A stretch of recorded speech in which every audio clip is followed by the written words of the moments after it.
Hi. I promised I'd read a paper. It's called Turn On Your Light So You're Not in the Dark. Okay. I'm going to read the paper first and then I'll talk after. And so I have to have my glasses on in order to read. Please excuse the glare, okay? All right, let's see if I can do this. I'm going to try. This is what you call bare bones studio, too. Anyway, okay. It's called Turn On Your Light So You're Not in the Dark. I just made that statement to my daughter. Now, my mind being the way it is, said, listen, what did you just say? This sentence in its so simple form is quite profound and one of the keys to obtaining heaven here on earth. I am going to tear this sentence apart to see if you can understand what I mean. Light. I always have to clear my throat. Okay, light, that which is good, God our Father. Understanding is also considered light. Enlightenment, Spirit of God.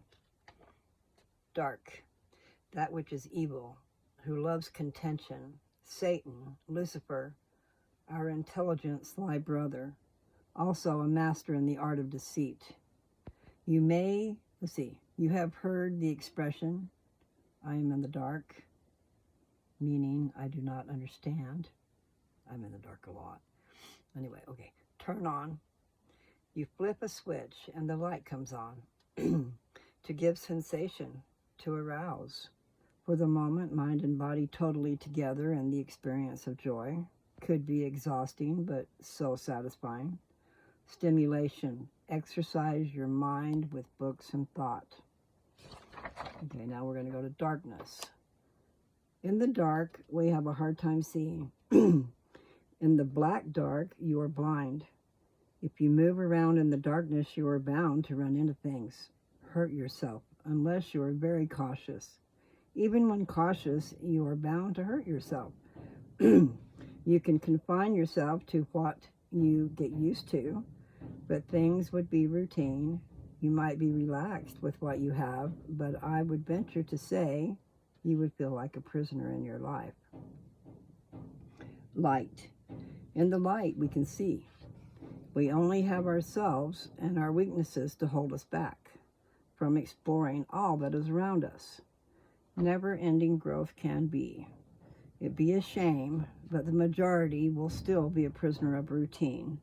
Risk must always be taken to grow and achieve that which is new. Such joys to partake of. Positive attitude. Be aware of what is. You must be a realist, but also have an open mind to try and seek understanding of what you don't know. Observe, experience, and analyze.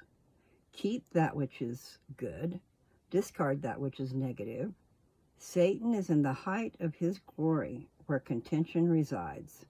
His task on this earth is to tempt, persuade, to the negative, to get you lost in the dark. When lost in the dark, unless you can bring yourself into the light, you will not achieve our Father's glory, and you may suffer a lot lesser existence for the eternities. Satan is a leader, a sly, cunning fellow he is. Seek for good, love, God, and disregard those things which cause depression. Now, if we seek to arouse that which is good, knowledge of our purpose we shall find.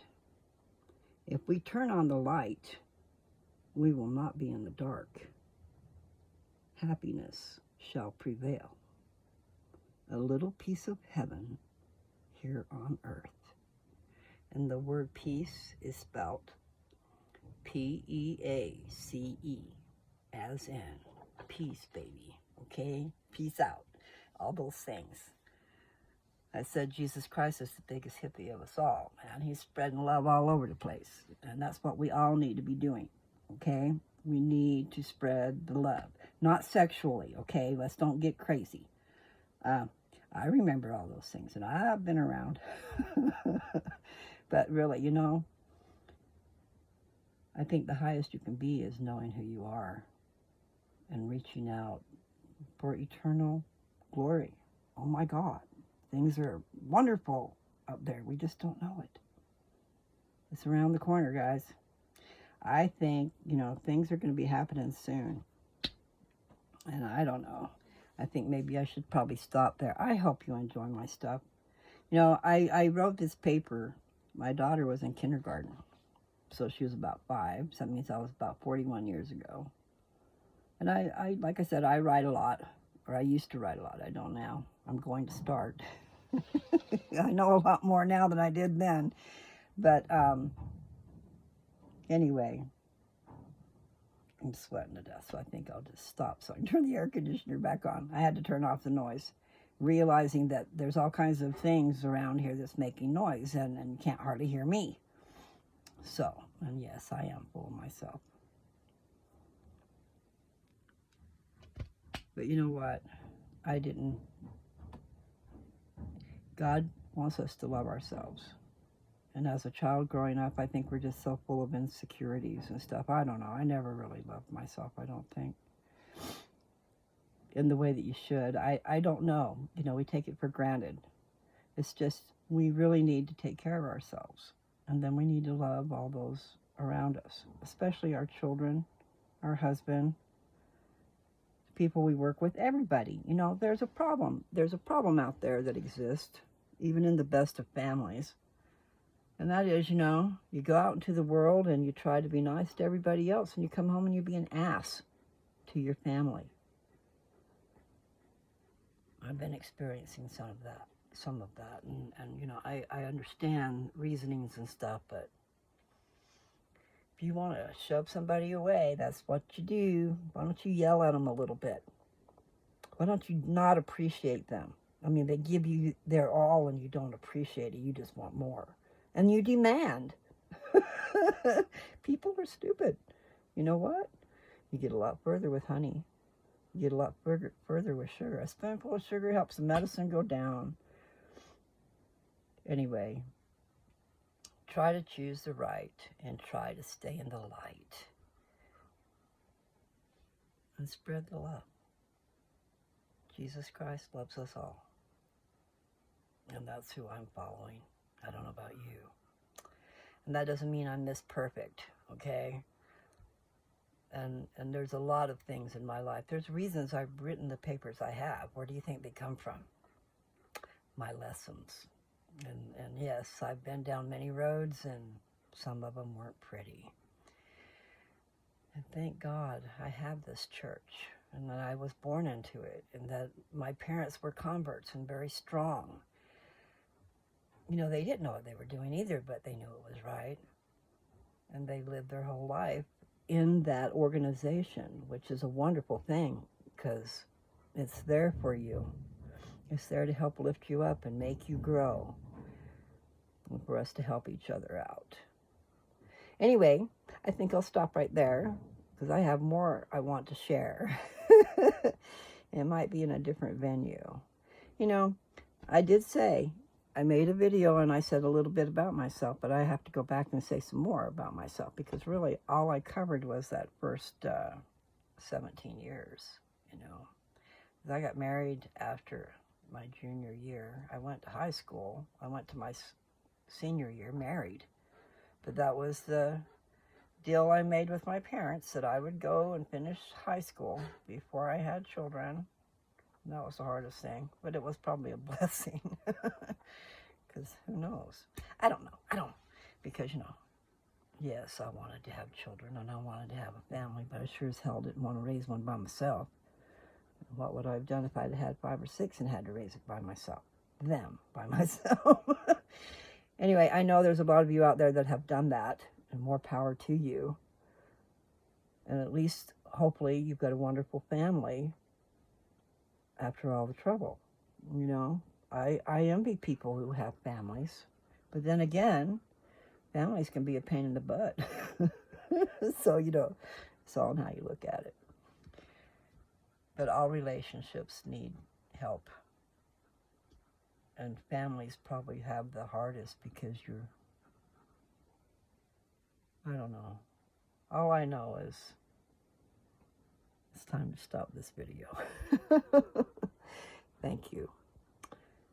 Again, if you like the video, please share. And please subscribe.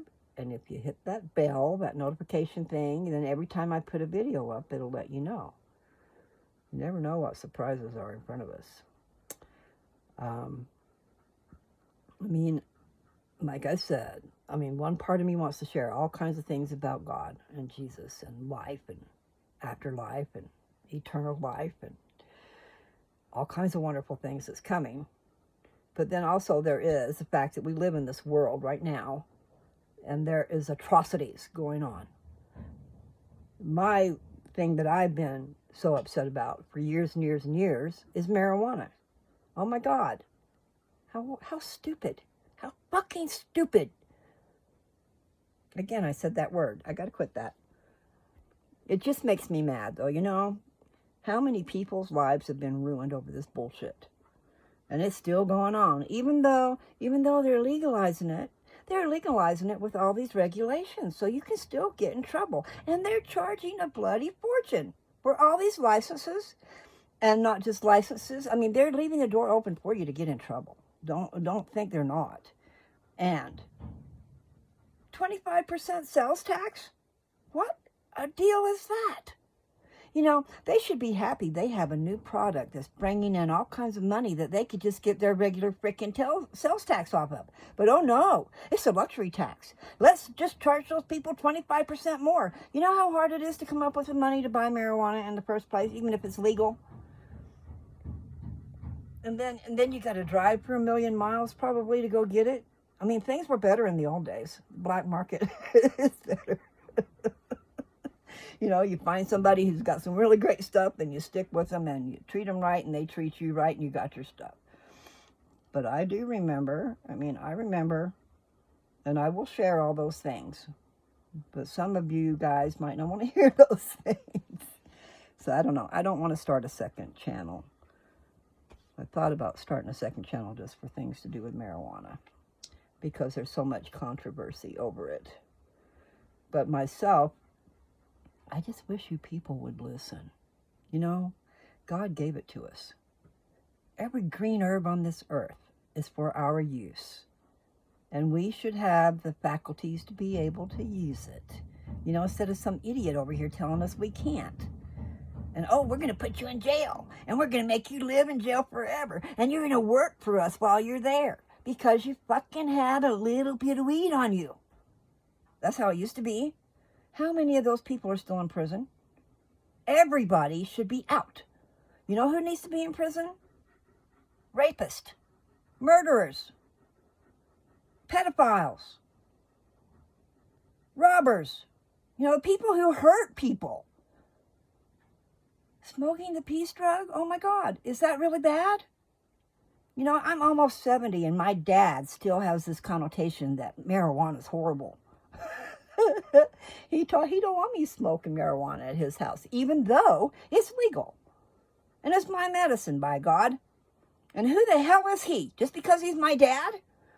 He's 87 and I'm 69. I think I'm old enough to do what I want. And if he don't like it, I just won't go live with him no more. It pisses me off. It really does. But this is what's going on all over the globe. I mean, it's tearing families apart. It's costing a bloody fortune. You know how many people's lives have been pulled apart? Kids thrown into foster care over marijuana? Give me a break. And here's another thing. If marijuana was totally free and legal and we could do what we wanted to with it, guess what? There wouldn't be as many people using harder drugs. When I was into marijuana big time and a long time years ago, you couldn't find it. When it showed up, it was gone. That's how bad it was, okay? So the ones that's easier to find is what people are using. You know, because people are going to use the drug. You're not going to stop them. I mean, just because you can afford to go to the doctor and get your prescriptions and be happy hunky-dory, what about all the rest of us? I'm ranting, and I'm going to stop. I mean, I just did a paper on turning on your lights so you're not in the dark. But really, people, Everybody, every family has someone involved. Everybody's wasting so much money in the wrong places. Why don't we feed our homeless and our hungry and our sick and take care of the things that are necessary instead of all these greedy assholes? If the word fits, wear it, right? We're not innocent. There are those who are going to be on my channel that might be innocent, but there's few and far between. Okay. Anyway, so those are some of the things I'm going to be sharing in the future. My experiences with marijuana and the law and all kinds of things. But here's another thing, serious biz. Everybody thinks about marijuana as in smoking and getting high. But true to life, it is medicine. It has marvelous, I don't know what the word is I'm wanting to use. It will do so much for you. That's all I can say. I have developed a product because I was trying to make medicine for cancer. And I want you to look up Rick Simpson. Okay, look up Rick Simpson oil and watch the videos. Now,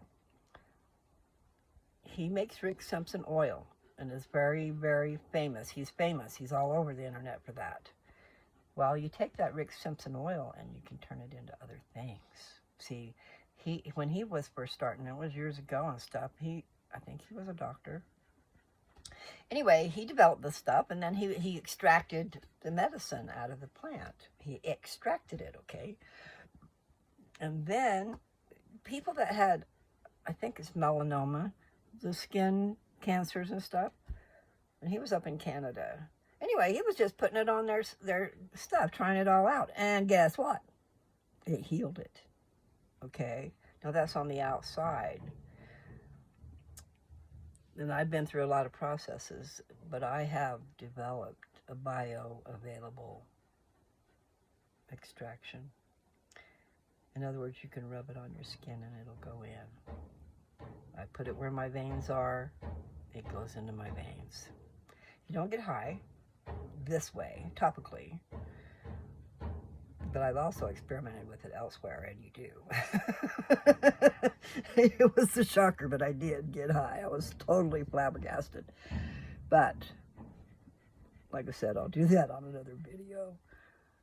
And it wasn't for the purpose of getting high, like I said. It is for the purpose of getting THC into my veins and into my bloodstream and going through my whole body and giving me the things that I need. It turns out that our bodies are made to receive cannabinoids, which comes from the marijuana plant and the extraction process too. Big Pharma, they got us bamboozled, baby. And they'll just keep us on that. You know how many freaking drugs people are on? Talk about us using drugs. I went to my dad's house one day, or my mom and dad's house. This was several years ago. And it was for a visit because everybody lives so far away, and especially me. So I came in, I'm visiting, and not just I came in, other people came in. And what I noticed, every single person who came to visit and stay for the weekend or whatever it was carrying drugs. Pharma drugs, okay? But Nancy Caroline came in. This is my sister. The point is, she's got a couple of, the point is, everybody that came through the door had bags of drugs, okay? And I thought to myself, and you guys call me a druggie. And I'm not a druggie, by the way. This was years ago. But I've moved away and I've been gone so long. And then when you go back and you visit, people think you're the same person you were back then. And you're not. And they don't even know you anymore. And so then they misunderstand things and they get upset over stuff that they shouldn't have got upset about. And there I am. I'm the one that everybody's getting upset at. and I don't understand it, but I know I'm not deserving of that bullshit, okay? I ought to shut this down because I've been swearing too much. This 20 minutes, maybe I'll save it. I'll have to put a warning. Anyway, okay, I'm going to say goodbye. And maybe I'll do another one. There was another one I was supposed to do. I just forget what it was. Anyway, pretty soon I'll be out of these because I think I've got about 20 papers that I wrote that I kept hold to. And I shared them with so many people. So they're out there. I mean, I even heard my stuff in Harry Potter. I know it was for me. But years ago, I used to go out partying. I'm going to call it partying. I used to go out all the time because at home they were straight and I was not. I would put my child to bed at the bedtime hour, and then I would head out to find people that I could associate with that were like me. But the point is, those papers that I wrote, I carried them around with me. And the opportunity would always arise where I was sharing my papers with people. And this one day, I shared a paper with a person, and he was reading it, and the next thing you knew, he was talking to my paper. Which made me feel great. He was engaging and talking with my paper like it was a person. I was the person, but he was talking to the paper. My point is, I've spread my stuff around years ago when my daughter was young and I was living with mom and dad. So I was there for a couple years, probably. I don't know, can't remember. Nevertheless, my stuff is everywhere. And this one I just told you, this one I just read to you, turn on your light so you're not in the dark. Dumbledore tells him something very similar. He says, remember that happiness can always be found if you can but remember to turn on the light. That's from me. I know it is, okay? But I can only claim it this way because there it is on my paper, and this paper was written 40 years ago. I don't know how long ago Harry Potter was written, but turn on your light so you're not in the dark, okay? When things get really dark, try to find something to bring you into the light. Now, I'm going to be an advocate. I'm an advocate for marijuana, and I'm an advocate for the Church of Jesus Christ of Latter-day Saints because it is real. And if you need help spiritually and you're looking for something and you just don't know where to go, find them. They will welcome you in. And Heavenly Father will be happy that you came, okay? Come into the fold. I need to go do the same thing. It's just that I tend to make people mad. I don't know how to explain that, but maybe you already know because I made you mad. Who knows? I got a big mouth, and I have a hard time keeping it shut. And sometimes people don't want to hear what I got to say, So I try to keep it shut, or I just stay away. But this will be my forum. My forum, is that what they call it? I'm learning. I'm still learning. I don't know what I can do with this channel, but before long I'll figure it out. Because I would love to have live conversations and stuff, but not arguments. I'm here to explain and to help and to share, but not to fight. And religion does bring on fights for some reason. So if that's what you want to do, stay away. But if you do want some answers, maybe I can help you find them, okay? I'm going to stop there because I'm getting close to 25 minutes, and that's probably crazy. We'll see what happens. Again, I think I already said it, but I love you, okay? All of you.